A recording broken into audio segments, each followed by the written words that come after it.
I'm sorry that this is taking so long, Kat. I didn't make it this long last time I did it. Anyhow, I'm going to try to zip through.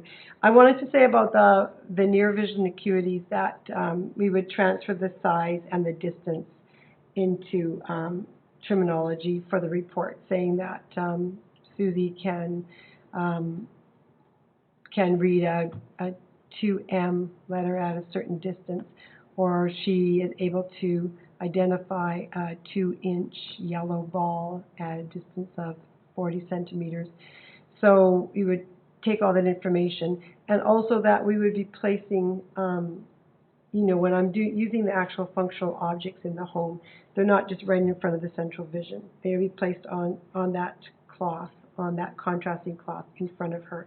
So I could watch how she reaches. I could be looking for depth perception issues, and I could be looking for if she favors one side, and if she overshoots something. So you're observing all of those small details while you're watching. Anyhow, then I wanted to get to the distance, functional distance. So I have a couple of charts so that I could pin up, across a room at 15 feet or at 10 feet, and ask them the same thing.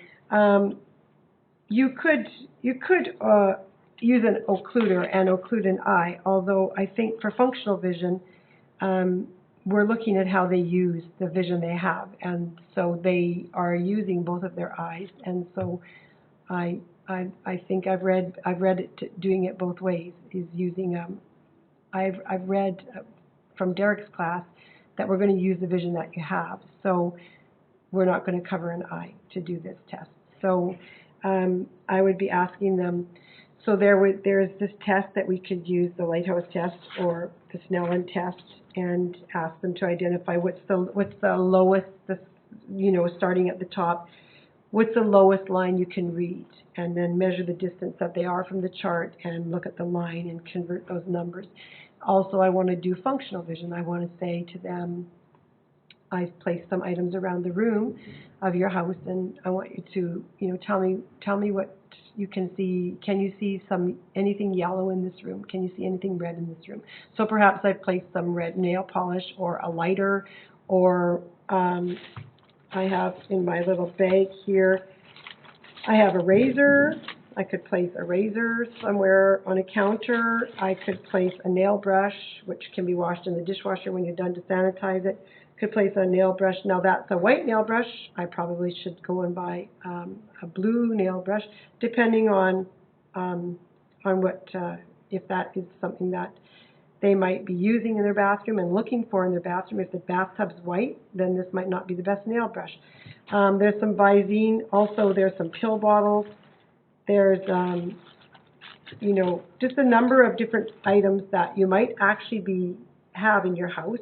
So I would place some of those around the room, and I would ask them, can you tell me, can you see any yellow things in this room? Can you see any blue things? And then also I would do where I would get up and walk a distance away, and I would say, I'm going to hold something in my hand. I want you to tell me when you can see that I'm holding something. So because I'm looking at awareness, how far away at 15 feet, Susie is aware that I'm holding an object that is 4 inches long. So then I want that person to tell me, as I walk closer, tell me when you can identify what it is that I'm holding. And then I take note of that. So I write down, because there's an awareness acuity and then there's an identification acuity. So the person has to be aware that there's people, that there's objects in front of them at so many feet. And at what point are they aware of what it is that's in front of them? Is it a tree? Is it a fire hydrant? Is it a dog? Is it a person? So we want to be able to see how far away they're able to identify and make note of that. So there's a lot of different, I also brought a remote control and some batteries and a cell phone, because even though those are bigger items, they are items that you might be looking for. So can I teach my client how to put a piece of bright red tape on the remote control, or can we put a piece of fluorescent tape on the remote control so that we can find it easier on the counter, or can we put a mat down on the dining room table or the bedside table, so that it's easier to find. So those are all the things we're looking for. First of all, what is the distance that they can identify something? How big is that object that they can identify? And then you can convert those numbers as well into Snellen equivalents. So we're using functional items because it's a functional test. And then I want to just go quickly from there into the peripherals, and hopefully I would have somebody to do the peripheral testing because it works better in my experience, my limited experience. So I have this extended rod here, and I have a fishing floater. So I would sit in front of the person and use my little pen light I could either use this. All I want them to do is just look at that spot on my nose. And so I'm going to get that person to fixate on this spot. And so I'm going to just hold it, look at me, look straight at me, and then let me know when you can see something coming into in your line of vision. So then I would have my partner behind them. When I did this myself, I just did it myself, but I always feel like I'm giving it away. But as long as they're fixated on this light, they should be not cheating. And, you have to watch, is there a head turn? Is there, do they look down? But we're just going to be looking at all different, the whole 180 degrees. Where are there areas where they're missing? Are there areas where they aren't seeing it until it's quite a ways into the line of vision? So that's important to know for all kinds of safety issues, for mobility in the house, for safety in the kitchen. So all those that kind of testing is really important. So while we've got the light, I also have another pen. I have two lights, so I could be using this light. And I know I already did motilities, but we want to look at convergence. So I want them to look at this pen light, and I want them just to watch it. And I'm going to bring it in close to their nose. Do both eyes move in smoothly and together? Does one eye drift out? So, and then also divergence. Are they able to straighten out and realign their eyes? Also, we want to look at shift gaze. So are they able to shift their gaze from one object to another? So if I get them to be looking at this light, and then all of a sudden I introduce this light, it doesn't have to be a light. It can just be an object. Are they able to shift their gaze? Do they move their whole head, or just do they move their eyes? So scanning and tracking is really important for mobility, for reading, for watching TV, for watching sports. So are they able to track? Are they able to scan? Are they able to follow an object moving? And at what point do they get too tired that they can't do that any longer? So that is some of the other testing. I also have a file called Color, and I wasn't really sure what color targets to use, so I used the ones from the course. This was the sheet of color targets, and I think there's a number of different things we could do. I have cut up the sheet into an envelope, so I could take these out, put them on the table, and have them turned over, and I could just get the client to put the blues together, put the yellows together, match them. I could do a matching game. I could have this on the table, and I could ask them, can you match them up to where they go, and put them on top?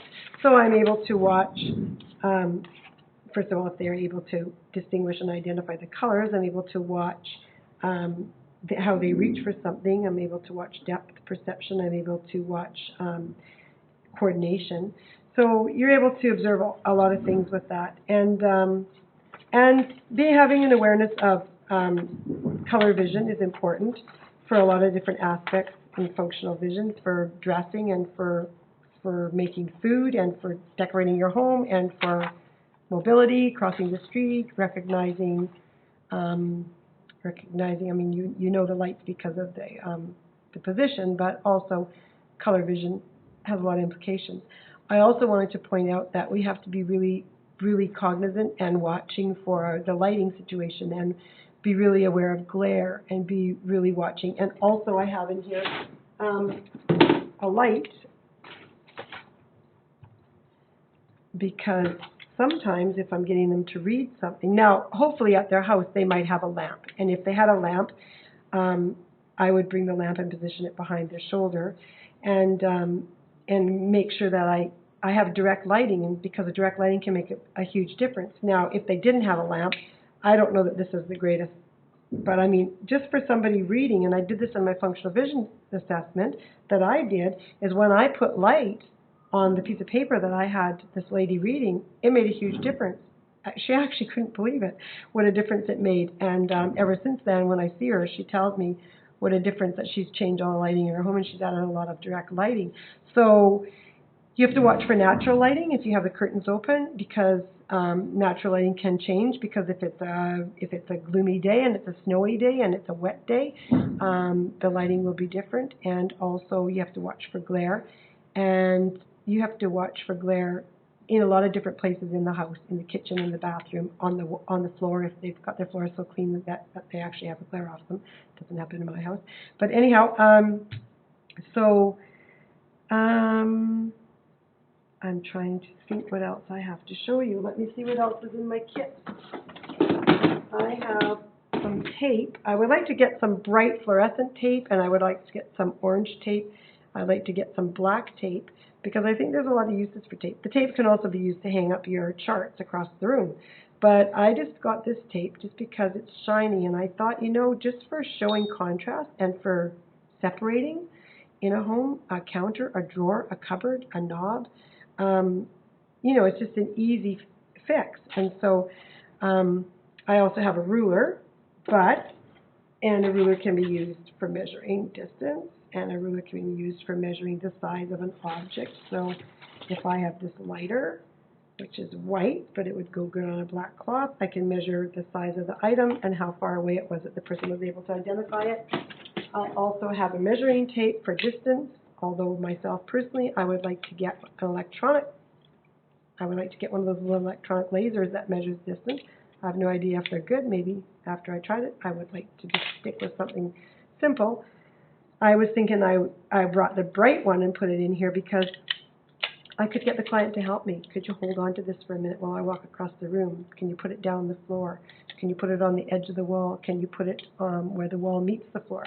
Just to watch how they operate. And I also have just a regular measuring tape, because that might come in handy as well, and for measuring distance. So I'm going to just stop it for 1 minute